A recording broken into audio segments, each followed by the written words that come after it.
Hello, everyone, and thank you for joining this seminar.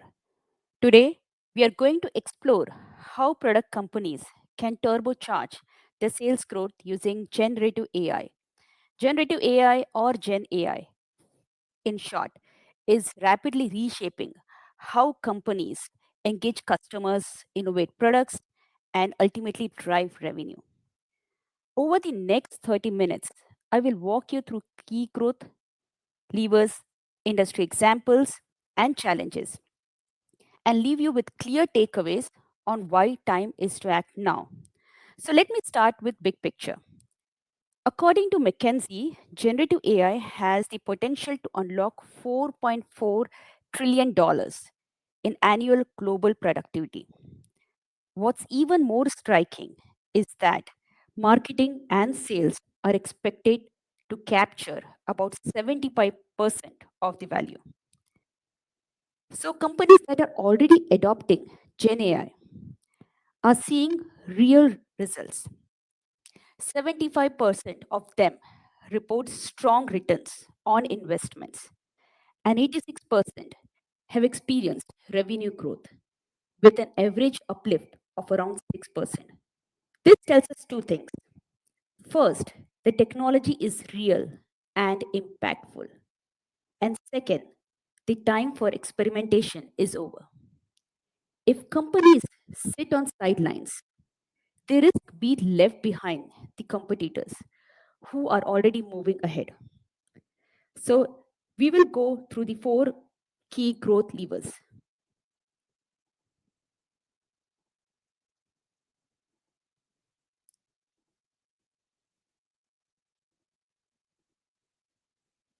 So, today we will break down this into four powerful growth levers that product companies can use. First, we will look at how companies can use generative AI. They can enable personalized customer experiences at scale. Second, we will examine how AI can automate and optimize hyper targeted marketing contents. Third, we will explore sales automation, where AI helps streamlining process and boost conversion rates.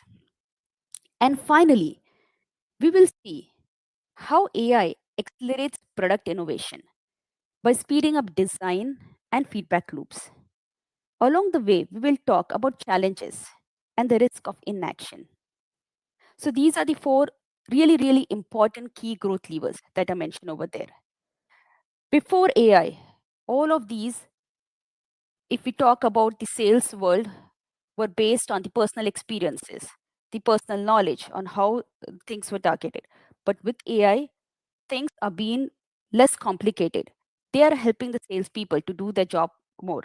So let us start with the first one, personalized experiences. So personalizing customer experience at soul. So customer today expect personalized experiences and generative AI makes true one-to-one personalization possible at scale. So imagine an AI system that analyzes a customer's purchase history and browsing behavior to recommend exactly the right product at the right time. So companies like Amazon, Stitch Fix, they already use AI to generate tailored fashion picks for their customers. So for example, if you search in Amazon for a certain product, of course you will see Google recommending you the similar products over there. So that is how the personal experience, customer experience is now changing with the use of AI. So in one case, a craft retailer increased email personalizations from just 20% of the campaigns to 95%. That is really, really big. And a result, they saw 25% increase in the click-through retails for emails. That is really impressive. And a 45% increase for SMS. That's a huge, huge impact. AI powered chat and support systems are another big area. For example, imagine 5 years before, where customer service never was 24 by 7. With the AI chatbot, we are getting customer service round the clock. So, unlike rule based bots, generative chatbots can respond in context, they answer in multiple languages, and handle inquiries 24 by 7. Imagine we couldn't have this been possible without the use of AI. Gartner predicts that by 2027, 40% of all customer service issues will be resolved by GenAI powered tools. This actually shows us how personalization is no longer just a nice to have. It's becoming an expectations, and AI makes it scalable. These chatbots, they are so interactive in answering in the native languages. They are so they are behaving like a person who has a lot of patience. This is where the customer experience is getting enhanced. So now let's move to the second one, which is basically hyper targeted marketing and automated content creations. So traditionally, creating content for every audience segment have been time consuming and expensive. Imagine you been putting an ad for a specific customer for a specific region. You have to study the market. You have to look into the ethics, policies of that region, and then design accordingly. Generative AI changes that completely. AI can now write ad copy, draft social posts, and generate videos, and even design product descriptions, all tailored to a specific customer segment. This has now become so easy, so convenient with the prompt engineering, and the ads are customized according to the emotions of the people you are accounting for. For example, one global brand used AI to analyze millions of online comments and quickly created a campaign that tapped into trending topics. Another benefit is real time adapting. So, GenAI doesn't just create contents, it tests and optimizes it continuously. It can run dozens of A to B tests at the same time and redefine underperforming copy automatically. This is basically like the GenAI itself is looking and creating contents and at the same time updating itself on what is going on. This couldn't have been possible. There's a whole team that used to require behind the scene to make it work. The result is more effective marketing at a fraction of time and cost. Imagine this being done in few fractions of seconds or minutes where the campaign, videos, ads, they're all ready to just push it into and publish it to the customers. In fact, the 75% of marketers, they say expert GenAI to power hyper personalization is their campaign. So this means the marketers can shift their focus from producing content to focusing on strategies and creativities. This actually gives us an important message that AI is not here to replace human. It is here to help so that we can do a better job. We can focus on what we need our attention into. The third level is sales automation, automating the sales process and converting the leads. Like imagine a salesperson has to research the market, gather the insight, gather the triggers, work with the compliance, and then come up to a conclusion on which account they have to go and sell the product. More than 30% of the sales activities can now be automated with AI. Think about all the repetitive tasks the sales team handle. For example, data entry, scheduling, lead scoring, follow-up emails. There is lot of time that goes behind the scene. When should we schedule? What time is the account available? Do they really have the contact that I can reach out to? The lead scoring. How do I know that this lead is important? How do I prioritize it based on certain factors? So, for example, these are something that the salesperson really have to do, and then their real job starts that focusing on selling the products. So, Gen AI can take care of most of that.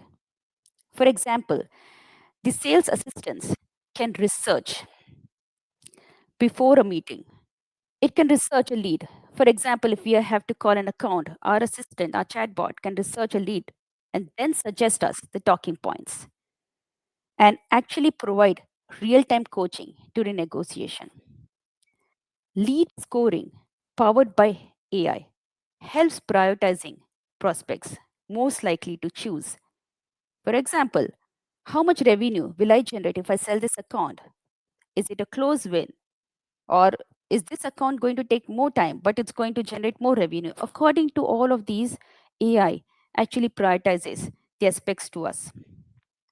In fact, companies using AI for lead scoring has seen a 51% increase in the conversion rates. And this is the real numbers. A powerful case study comes from real estate. One company integrated a GenAI chatbot in its CRM system and was able to automate 87% of its lead handling. So, when we say, how do they use the chatbot in the CRM systems?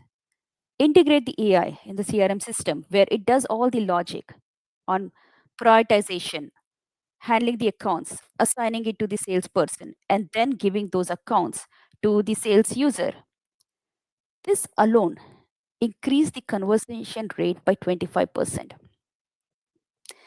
That's a significant improvement without adding more sales staff. AI doesn't replace the salesperson, like how I said earlier. Instead, it frees them to focus on building relationship and closing deals.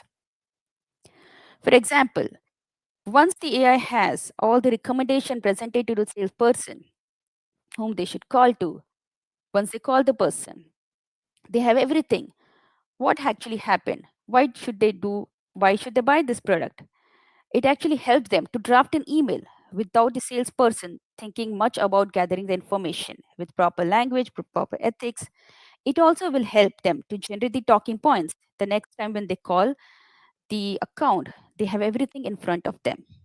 So that is where how the AI is helping the salesperson to focus on how to sell the product better.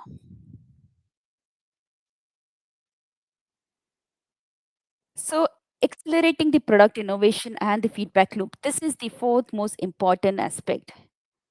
So beyond sales and marketing, Gen AI also transforms product innovation. Speed matters in competitive industries, and that is the truth. And AI helps team design, prototype, and adapt products much faster. Take Metal, for example. Their Hot Wheels team used generative AI to create 4 times as many design concepts as before. Similarly, AI models can create 3D prototypes, simulate different versions of products, and even analyze the customer review to recommend the design changes. This is a really big impact when it comes to designing. Accenture reports that company using AI in their design and innovation process has seen up to 60% process efficiency gain. That means better product gets to market faster and feedback loops are much shorter. This indirect effect, better and quicker innovation, ultimately drives stronger sales growth. Now, when it comes to the IT, these AI tools are being used by the developers to generate the code faster. That doesn't mean that the developer doesn't know how to code. The developer will now have time to think about new innovation, new ideas. And of course, there is always a human in the middle, which saves the time of the developer on writing the repetitive code and generate something new, generate new POC, generate new ideas on how the product can enhance. So these are some of the real world examples. So let us step back and look at how industries are applying this. So in retail, if we take an example, Instacart uses generative AI to suggest personalized recipes, which leads to larger mass basket sizes. For example, this is a really good example of how GenAI use. Like Instacart suggesting you, would you like to make this today? And if you say yes, oh, these are the products you can buy. Let me put in your cart. This is a really, really innovation idea that Instacart has brought about. So Michaels, an art and craft retailer, they uses personalized email and SMS offers. And after doing that, they saw major jumps in click-through rates. In consumer goods, companies like L'Oreal and Kellogg's, they uses AI to analyze online conversation and emerging trends and then launch quickly new products based on those insights. For example, if there is a trend going on and people are having a conversation on how good this conflict is, what needs to be there, these are some of the insights that all these companies uses as input to the data model when they're using the AI. So now coming to technology and services, one cloud service provide automated nearly its entire sales cycles with GenAI. What was the result? 87% of the leads required no human touch, and conversation rate increased by 25%. The survey done by KPMG shows that 70% of the executives they believe Gen AI will have its greatest impact in the marketing and sales. These examples prove that the technology is not just theoretical, it's already reshaping the industries. We need to really take into account how Gen AI can help us deliver the product better and faster to the consumer. So, of course, there are a lot of challenges. Adoption is not without the challenges when Gen AI is implemented. First and more important, there is data and integration issues. How do we get the data? How do we see the privacy and security issues are all being handled? So many companies have sliced or messy data, and it's really true. This is the real issue that we are facing right now. And the legacy IT systems that make it difficult to feed quality data into the AI models. How do we know the historical data that we are using has the most quality that the AI model requires? Secondly, security and privacy risks are real. Employees may inadvertently leak sensitive information, or AI generated deepfakes could pose threats. So, deepfakes are something which is AI generating a real video. So, there is a lot of privacy security issues that are governing around them. Third, so for this, strong governance is critical. Right now, the government across all the organization, all the geographical regions are striving towards creating a governance rule to secure the privacy and the security of the individual data. Third, AI models sometimes hallucinate, generating answers that sounds convincing but are false. So in sales and marketing, that could cause serious reputational damage, which is true. Human review and monitoring remain essentials. Like how I mentioned, AI is not here to replace human. Any insights generated by the GenAI needs a human in the loop to make sure that we are looking into all of the ethical security issues before passing it to the consumer.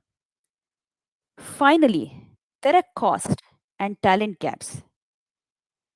It's not just about licensing models. Companies must invest in cloud infrastructure, training, and change management.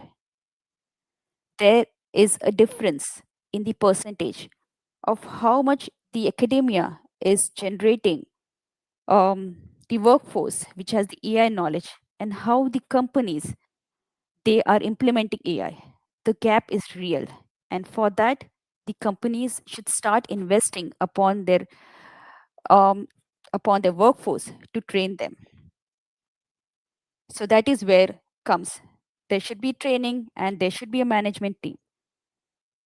In secondly, is the second point to remember is the teams may also resist trusting AI outputs, which is real. For example, if you give an AI tool to the quality assurance person, the quality assurance person's main responsibilities is to make sure the quality testing is done. There is a resistance because they don't know if AI is going through all the corner cases, all the edge cases. So, what's the solution? So, the solution is to start with pilot projects, build centers of excellence, and create cross-functional team to manage AI responsibly.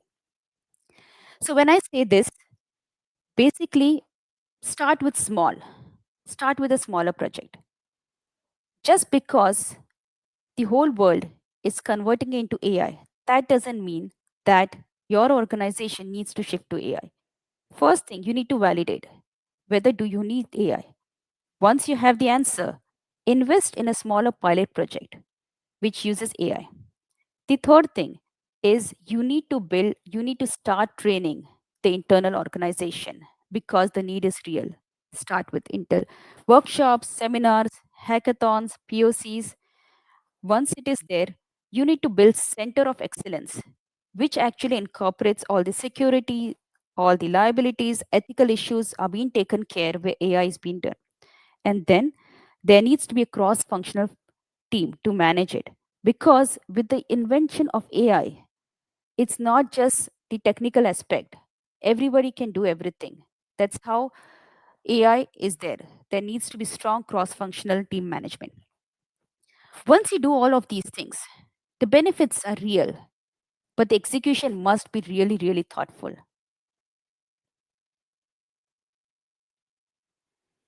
So perhaps the most important message is the risk of doing nothing, which is where everybody is feeling this gist. Competitors are already deploying generative AI to gain efficiency, personalize customer experience, and shorten development cycles, which is really, really true. Morgan Stanley forecast that AI generated revenue could exceed $1 trillion by 2028. Foresters estimate that AI adopters are already seeing 13 to 15% percentage revenue and 10 to percent higher ROI in sales. So, the message is clear. The longer a company waits, the bigger the gap becomes. Falling behind in AI adoption means losing market share because more agile competitors will win customers with better experience at lower cost. The question is no longer whether to adopt GenAI, but how quickly and strategically to do it. That is where my message is. You just don't need to adopt AI because everybody is doing it. You need to adapt it strategically on how it is going to benefit your example, your company. And it should be quick by training the internal organization. So let me wrap up with key takeaways. First, personalization at scale is now possible with campaigns reaching 95% personalization, and delivering significant gains in engagement. Second, AI is enabling hyper targeted content creation and marketing automation, saving time and cost, which is real.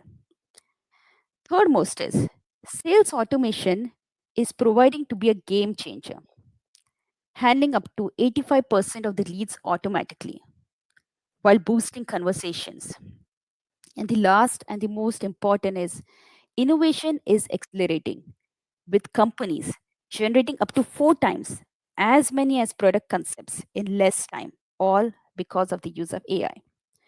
And finally, the market opportunity is massive with more than $1 trillion at stake in the next few years. The competitive pressure is real.